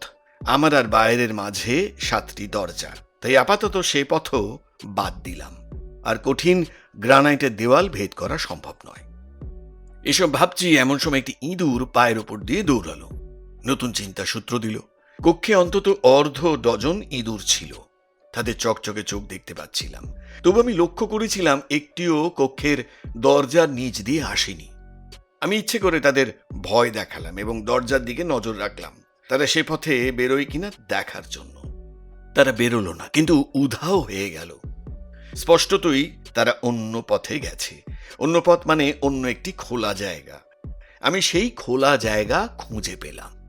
এটি ছিল একটি পুরনো নিকাশ নালী, বহুদিন ব্যবহারহীন এবং আংশিকভাবে মাটি ও ধুলোয় বন্ধ। কিন্তু ইঁদুরগুলো এই পথেই এসেছিল। তারা কোথাও থেকে এসেছে। কোথা থেকে? নিকাশ নালী সাধারণত কারাগারের সীমানার বাইরে যায়। এটিও সম্ভবত নদীর দিকে বা তার কাছে গেছে। অতএব ইঁদুরগুলো সেই দিক থেকেই আসে। আমি যুক্তি করলাম, যদি তারা পথের একাংশ আসে তবে পুরো পথই আসে, কারণ লোহা বা সীসার শক্ত পাইপে নির্গমন ছাড়া অন্য কোথাও ছিদ্র থাকা অত্যন্ত অসম্ভব। দুপুরের খাবার নিয়ে কারারক্ষী এলে সে অজান্তেই আমাকে দুটি গুরুত্বপূর্ণ তথ্য দিল। একটি, 7 বছর আগে কারাগারে নতুন প্লাম্বিং ব্যবস্থা বসানো হয়েছে। অন্যটি, নদী মাত্র 300 ফুট দূরে। তখন নিশ্চিত হলাম পাইপটি পুরনো ব্যবহার অংশ। আরও জানলাম এটি সাধারণভাবে নদীর দিকেই ঢালু। কিন্তু পাইপটি কি জলে শেষ হয়েছে না স্থলে? এটাই ছিল পরের প্রশ্ন। আমি কক্ষে কয়েকটি ইঁদুর ধরে তার উত্তর বের করলাম। আমার এ কাজ দেখে কারারক্ষী বিস্মিত হয়েছিল। আমি অন্তত 1 ডজন পরীক্ষা করলাম। তারা সম্পূর্ণ শুকনো। তারা পাইপ পেরিয়ে এসেছে এবং সবচেয়ে গুরুত্বপূর্ণ, তারা ঘরের ইঁদুর নয়, মাঠের ইঁদুর। অতএব পাইপের অন্য প্রান্ত স্থলে, কারাগারের দেওয়ালের বাইরে। এই পর্যন্ত সব ঠিক। তারপর বুঝলাম, যদি এখান থেকে স্বাধীনভাবে কাজ করি তবে ওয়ার্ডেনের মনোযোগ অন্যদিকে টানতে হবে। আপনারা ওয়ার্ডেনকে বলেছিলেন আমি পালাতে এসেছি। এতে পরীক্ষা কঠিন হয়েছে, কারণ আমাকে তাকে ভ্রান্ত গন্ধে বিভ্রান্ত করতে হয়েছে। প্রথম কাজ ছিল তাকে ভাবানো যে আমি ডক্টর রজান সোমের সঙ্গে যোগাযোগের চেষ্টা করছি। তাই শার্ট থেকে ছেঁড়া লিনেনের টুকরোয় একটি নোট লিখলাম, ডক্টর রজান সোমকে সম্বোধন করে। একটি $5 নোট বেঁধে জানলা দিয়ে ছুঁড়ে দিলাম। জানতাম প্রহরী বা ওয়ার্ডেনের কাছে যাবে, তবে আশা করেছিলাম তিনি ঠিকানা মতো পাঠাবেন। প্রথম লিনের নোটটি কি আছে ওয়ার্ডেন? এইটার মানে কি? টি স্বাক্ষর থেকেই উল্টো দিকে পড়ুন, শব্দভাগ উপেক্ষা করে। THIS, this. এই পথে আমি পালাতে চাই না। এখন বলুন তো, ঠিক কিভাবে বেরোলেন? আমি জানতাম এতে আপনার মনোযোগ আকৃষ্ট হবে, আর যদি সত্যি অর্থ উদ্ধার করেন তবে তা এক ধরনের কোমল ভৎসনা। এতে ওয়ার্ডেন আমার কক্ষ তল্লাশি করলেন যেমন চেয়েছিলাম। আমি চাইছিলাম তিনি অভ্যেস করুন, যাতে বারবার কিছু না পেয়ে বিরক্ত হয়ে ছেড়ে দেন। শেষ পর্যন্ত প্রায় তাই হয়। তিনি সাদা শার্ট নিয়ে কারাগারের শার্ট দিলেন। তিনি সন্তুষ্ট ছিলেন যে ওই দুটি টুকরোই অনুপস্থিত, কিন্তু তল্লাশির সময় একই শার্টের প্রায় 9 ইঞ্চি বর্গ টুকরো ছোট বল করে মুখে লুকিয়েছিলাম। কঠিন সাদা শার্টের বুকের অংশ 3 স্তরের। ভেতরের স্তর ছিঁড়ে বের করেছি, 2 স্তর রেখেছি। আপনি বুঝবেন না জানতাম। ওয়ার্ডেনকে আপাতত ব্যস্ত রেখে স্বাধীনতার প্রথম পদক্ষেপ নিলাম। যুক্তিসঙ্গতভাবে জানতাম পাইপটি বাইরের খেলার মাঠে যায়। জানতাম সেখান থেকে ইঁদুর আসে। এই উপকরণ দিয়ে বাইরে কারোর সঙ্গে যোগাযোগ সম্ভব। প্রথমে দরকার দীর্ঘ ও নির্ভরযোগ্য সুতো। এখানে প্যান্ট গুটিয়ে দেখালাম। 2 মোজার শক্ত লেসেল অংশ কাটা। ওগুলো খুলে ফেললাম। শুরু করলে কঠিন নয়, প্রায় 1/4 মাইল সুতো পেলাম। বাকি লিনেনের অর্ধেকে কষ্ট করে একটি চিঠি লিখলাম এই ভদ্রলোককে। জানতাম সংবাদ মূল্যের জন্য সাহায্য করবেন। লিনেন চিঠির সঙ্গে শক্ত করে $10 নোট বাঁধলাম এবং লিখলাম, যে পাবে ডেইলি আমেরিকানের হাচিনসন হ্যাচকে পৌঁছে দিন। তথ্যের জন্য আরও $10 পাবেন। এরপর নোটটি খেলার মাঠে পাঠাতে হবে। 2টি উপায় ছিল, সেরা বেছে নিলাম। একটি ইঁদুর ধরলাম, এতে দক্ষ হয়েছিলাম। 1 পায়ে লিনেন ও টাকা বাঁধলাম, অন্য পায়ে লেসেল সুতো বেঁধে ড্রেনে ছেড়ে দিলাম। তারপর স্বাভাবিক ভয়ে সে দৌড়ে পাইপ ছাড়িয়ে মাটিতে উঠে লিনেন ও টাকা কেটে ফেলবে। ইঁদুরটি ধুলোমাখা পাইপে মিলিয়ে যাওয়া থেকে উদ্বেগ শুরু। অসংখ্য ঝুঁকি। সে সুতো কেটে ফেলতে পারে, অন্য ইঁদুর কাটতে পারে, পাইপের বাইরে ফেলে অদৃশ্য হতে পারে, হাজার কিছু। কয়েক ঘন্টা উৎকণ্ঠা। কিন্তু প্রায় সব সুতো শেষ হওয়া পর্যন্ত টান থাকায় বুঝলাম সে বাইরে। আমি হ্যাচকে করণীয় নির্দেশ দিয়েছিলাম। প্রশ্ন, চিঠি পৌঁছবে? এটি করে অপেক্ষা ছাড়া উপায় নেই, আর বিকল্প পরিকল্পনা ভাবতে লাগলাম। প্রকাশ্যে কারারক্ষীকে ঘুষের চেষ্টা করলাম। জানলাম 7 দরজার মধ্যে তার হাতে মাত্র 2টোর চাবি। ওয়ার্ডেনকে স্নায়বিক করতে আরেকটা কাজ করলাম। জুতোর গোড়ার ইস্পাত সমর্থন খুলে জানলার শিক কাটার ভান করলাম। ওয়ার্ডেন তাতে উত্তেজিত হলেন। তিনি শিক নেড়ে দেখার অভ্যেস করলেন। তখন সেগুলো শক্তই ছিল। এই পরিকল্পনায় যতটা সম্ভব করেছি, বাকিটা অপেক্ষা। জানতাম না চিঠি পৌঁছেছে কিনা বা ইঁদুর কেটেছে কিনা, আর সেই সূক্ষ্ম সুতো টেনে আনতেও সাহস পাইনি, যা আমাকে বাইরের সঙ্গে যুক্ত করেছিল। সেদিন রাতে শুয়ে ঘুমোইনি, কারণ অপেক্ষায় ছিলাম সেই সামান্য সংকেত টানের জন্য, যা জানাবে মিস্টার হ্যাচ চিঠি পেয়েছেন। বিকেল 3:30 সময় আমার ধারণা আমি সেই টানটা অনুভব করলাম। আর মৃত্যুদণ্ড প্রাপ্ত কোনো বন্দীও কখনো কোনো জিনিসকে এর চেয়ে বেশি আন্তরিকভাবে স্বাগত জানায়নি। লিনেনের নোটটা দিয়েছিল আমাকে একটি ছোট ছেলে। সে বেসবল খেলছিল। আমি সঙ্গে সঙ্গে বুঝলাম যে এতে বড় খবর আছে। ছেলেটিকে আরও $10 দিলাম, আর কয়েকটা রেশমের সুতোর গুটি, কিছু সুতলি আর একটা রোল হালকা নমনীয়তা তার জোগাড় করলাম। অধ্যাপকের নোটে বলা ছিল যে ছেলেটা কাগজটা পেয়েছে সে যেন আমাকে ঠিক জায়গা দেখায়, আর সেখান থেকেই যেন আমি ভোর 2টো থেকে খুঁজতে শুরু করি। যদি সুতোর অন্য প্রান্তটা পায় তবে সেটাকে আলতো করে 3 বার, আর 4বার টান দিতে হবে। আমি ছোট একটা বৈদ্যুতিক বাল্ব নিয়ে খোঁজ শুরু করি। 1 ঘন্টার 20 মিনিট পর আগাছার আড়ালে অর্ধেক লুকোনো নর্দমার পাইপের মুখটা খুঁজে পাই। ওখানে পাইপটা বেশ বড়, ধরুন 12 ইঞ্চি চওড়া। তারপর সুতোর প্রান্ত পেলাম। নির্দেশ মতো টান দিতেই সঙ্গে সঙ্গে ওদিক থেকেও টান এলো। তারপর রেশমের সুতোটা এতে বেঁধে দিলাম, আর অধ্যাপক ভ্যান ডুসেন সেটাকে তার সেলে টেনে নিলেন। সুতো ছিঁড়ে যাবে ভেবে প্রায় হৃদরোগ হয়ে যাওয়ার জোগাড় হয়েছিল আমার। রেশমের শেষে সুতলি বাঁধলাম, সেটাও টেনে নেওয়া হলো, আর তারপর তার বেঁধে দিলাম, সেটাও পাইপের ভেতরে টানা হলো। আর এভাবে নর্দমার মুখ থেকে সেল পর্যন্ত ইঁদুরে কাটতে পারবে না এমন একটা শক্ত লাইন তৈরি করা হলো। সবই নিঃশব্দে করা হয়েছিল, কিন্তু তারটা যখন আমার হাতে এলো তখন প্রায় চিৎকার করে উঠেছিলাম। তারপর আমরা আরেকটা পরীক্ষা করলাম, যার জন্য মিস্টার হ্যাচ প্রস্তুত ছিলেন। পাইপটাকে কথা বলার নলের মতো ব্যবহার করলাম। আমরা কেউই খুব স্পষ্ট শুনতে পাচ্ছিলাম না, কিন্তু কারাগারের দৃষ্টি আকর্ষণের ভয়ে জোরে বলার সাহস করিনি। শেষে আমি তাকে বোঝাতে পারলাম আমি কি চাই। নাইট্রিক অ্যাসিড চাইতে গেলে সে খুবই বুঝতে কষ্ট পাচ্ছিল, তাই অ্যাসিড শব্দটা কয়েকবার বলতে হলো। তারপর আমার ওপরের সেল থেকে এক চিৎকার শুনলাম। সঙ্গে সঙ্গে বুঝলাম কেউ শুনে ফেলেছে, আর আপনাকে আসতে শুনে মিস্টার ওয়ার্ডেন আমি ঘুমের ভান করলাম।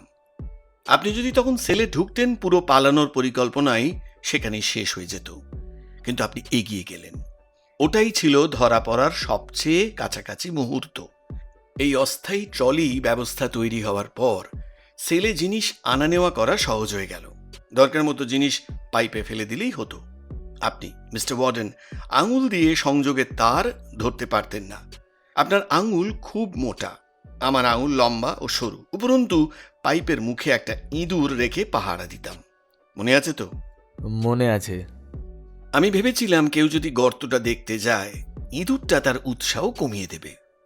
পরের রাতের আগে মিস্টার হ্যাচ পাইপ দিয়ে আমাকে কাজে লাগার মতো কিছু পাঠাতে পারেননি, যদিও পরীক্ষা হিসেবে $10 খুচরো পাঠিয়েছিলেন। তাই আমি পরিকল্পনার অন্য অংশ নিয়ে এগোলাম। শেষে যে পদ্ধতিতে পালিয়েছিলাম সেটাই তৈরি করলাম। এটা সফল করতে উঠোনের প্রহরীকে সেলের জানলায় আমাকে দেখতে অভ্যস্ত করতে হতো। লিনেনের নোট ফেলে সেটা করলাম, দম্ভ ভরা ভাষায়, যেন ওয়ার্ডেন বিশ্বাস করেন তার কোনো সহকারী বাইরে থেকে আমার সঙ্গে যোগাযোগ করছে। আমি ঘন্টার পর ঘন্টা জানলায় দাঁড়িয়ে বাইরে তাকিয়ে থাকতাম, মাঝে মাঝে প্রহরীর সঙ্গে কথা বলতাম। এভাবে জানলাম কারাগারে নিজস্ব বিদ্যুৎ মিস্ত্রি নেই। কোনো গোলমাল হলে আলোক সংস্থা ডাকতে হয়। এতে মুক্তির পথ পরিষ্কার হলো। কারাবাসের শেষ দিনের সন্ধ্যার আগেই অন্ধকার নামলে আমার জানলা থেকে কয়েক ফুট দূরের বিদ্যুৎ সরবরাহের তার অ্যাসিড লাগানো তার দিয়ে কাটার পরিকল্পনা করি। এতে কারাগারের ওই দিকটা অন্ধকার হয়ে যাবে, আর বিদ্যুৎ মিস্ত্রিরা ত্রুটি খুঁজতে ব্যস্ত থাকবে। তাতে মিস্টার হ্যাচও উঠোনে আসবেন। কাজ শুরু করার আগে আর একটা কাজ বাকি ছিল, কথা বলার নল দিয়ে চূড়ান্ত ব্যবস্থা ঠিক করা। কারাবাসের চতুর্থ রাতের ওয়ার্ডেন সেল ছাড়ার আধ ঘন্টার মধ্যে সেটা আমি করি। মিস্টার হ্যাচ আবারও বুঝতে কষ্ট পাচ্ছিলেন। অ্যাসিড শব্দটা কয়েকবার বলতে হয়, পরে বলেছিলাম নম্বর 8 হ্যাট, ওটাই আমার সাইজ। এই কথাগুলোই ওপরের এক বন্ধুকে খুনের কথা স্বীকার করতে বাধ্য করেছিল। পরদিন এক প্রহরী আমাকে জানায় পাইপটা তার সেলেও গিয়েছিল, তাই সে বিভ্রান্তভাবে আমাদের কথা শুনেছিল। আমার ঠিক ওপরের সেলটা খালি ছিল, তাই আর কেউ শোনেনি। অবশ্য জানলার দরজা স্টিলের শিক অ্যাসিড দিয়ে কাটা তুলনামূলক সহজ ছিল, যদিও সময় লেগেছে। পঞ্চম, ষষ্ঠ আর সপ্তম দিনে ঘন্টার পর ঘন্টা নিচের প্রহরী আমাকে দেখেছে আমি তারে অ্যাসিড লাগিয়ে জানলার শিকে কাজ করছি। অ্যাসিড ছড়িয়ে পড়া ঠেকাতে টুথ পাউডার ব্যবহার করেছি। কাজ করতে করতে উদাস ভঙ্গিতে তাকিয়ে থাকতাম, আর প্রতি মিনিটে অ্যাসিড ধাতুর গভীরে কাটত। দেখেছি কারারক্ষীরা দরজা পরীক্ষা করতে সব সময় ওপরের অংশ ঝাঁকায়, নিচের শিক নয়। তাই নিচের শিক কেটেছি, পাতলা ধাতব ফালিতে ঝুলে থাকতে দিয়েছি। তবে এটা বেশ দুঃসাহসিক ছিল, ওই পথে এত সহজে বেরোতে পারতাম না। এতে সব পরিষ্কার হয়েছে মনে হয়। যা ব্যাখ্যা করিনি সেগুলো ওয়ার্ডেন আর কারারক্ষীদের বিভ্রান্ত করার জন্য। বিছানায় রাখা জিনিসগুলো মিস্টার হ্যাচের গল্প জমাতে আনা। অবশ্যই উইকটা পরিকল্পনার জন্য দরকার ছিল। স্পেশাল ডেলিভারি চিঠিটা সেলেই মিস্টার হ্যাচের ফাউন্টেন পেন দিয়ে লিখে ঠিকানা লিখে তাকে পাঠাই, সে পোস্ট করে। যেমন বলেছি, বিদ্যুৎ বন্ধ থাকতেই অ্যাসিড দিয়ে তার কেটেছিলাম, তাই বিদ্যুৎ চালু হলে আর্ক লাইট জ্বলেনি। সমস্যাটা খুঁজে বের করে মেরামত করতে সময় লাগবে, তা আমি জানতাম। প্রহরী যখন আপনাকে খবর দিতে গেল তখন উঠোনটা অন্ধকার ছিল। আমি জানলা দিয়ে বেরিয়ে এলাম, যদিও খুব আঁটো সাঁটো ছিল। এক সরু কার্নিশে দাঁড়িয়ে শিকগুলো আগের জায়গায় বসিয়ে দিলাম এবং ইলেকট্রিশিয়ানদের দল আসা পর্যন্ত ছায়ায় লুকিয়ে রইলাম। মিস্টার হ্যাচ তাদের একজন ছিলেন, তাকে দেখেই আমি কথা বললাম, আর তিনি আমাকে একটি ক্যাপ, একটি জাম্পার ও দিলেন। আমি সেগুলো আপনার থেকে 10 ফুট দূরেই পরে নিলাম মিস্টার ওয়ার্ডেন, যখন আপনি উঠোনেই ছিলেন। পরে মিস্টার হ্যাচ আমাকে ডাকলেন যেন আমি একজন কর্মচারী, এবং আমরা দুজনে গেট দিয়ে বেরিয়ে গেলাম গাড়ি থেকে কিছু আনার অজুহাতে। গেটের প্রহরী সহজেই আমাদের বেরোতে দিল, কারণ আমরা সদ্য ভেতরে ঢোকা 2 কর্মচারী হিসেবেই মনে হচ্ছিল। বাইরে গিয়ে আমরা পোশাক বদলে আবার ফিরে এলাম, আপনার সঙ্গে দেখা করলাম, এটাই সব। কয়েক মিনিটের নীরবতা রইল। ডক্টর র্যানসামই প্রথম কথা বললেন। অসাধারণ, একেবারে অবিশ্বাস্য। প্রত্যেক বন্দিরই বাইরে অন্তত একজন বন্ধু থাকে যে পারলে তাকে পালাতে সাহায্য করত। তাহলেও বেরোনোর আরও 2টো উপায় ছিল। 10 মিনিট পরে টেলিফোন বেজে উঠল। ওয়ার্ডেনকে ডাকা হলো। তিনি ফোনে বললেন, আলো ঠিক আছে তো? ভালো। 13 নম্বর সেলের পাশে তার কাটা? হ্যাঁ জানি। একজন ইলেকট্রিশিয়ান বেশি। কি বলছে? 2 জন বেরিয়েছে। সে 4 জন ইলেকট্রিশিয়ান ঢুকতে দিয়েছিল, 2 জন বেরিয়েছে, আর বলছে এখনও ভেতরে 3 জন রয়েছে। অতিরিক্ত জনটি আমি ছিলাম। ও বুঝেছি, পঞ্চম লোকটিকে যেতে দাও, সে ঠিক আছে। আমাদের আজকের গল্পটি ভালো লাগলে অবশ্যই লাইক করবেন, আর কীরকম লাগলো সেটি কমেন্ট করে জানাবেন। আমরা আপনাদের মধ্যে থেকে একটি কমেন্ট পিন করে দেব। এই রকম গোয়েন্দা গল্প আর অ্যাডভেঞ্চার গল্প আমরা প্রায় নিয়ে আসি। আমাদের চ্যানেলটি ঘুরেও আসতে পারেন। আমাদের চ্যানেলটিকে সাবস্ক্রাইব করে আমাদের পাশে থাকবেন। আপনাদের ভালোবাসা একান্ত কাম্য। ধন্যবাদ।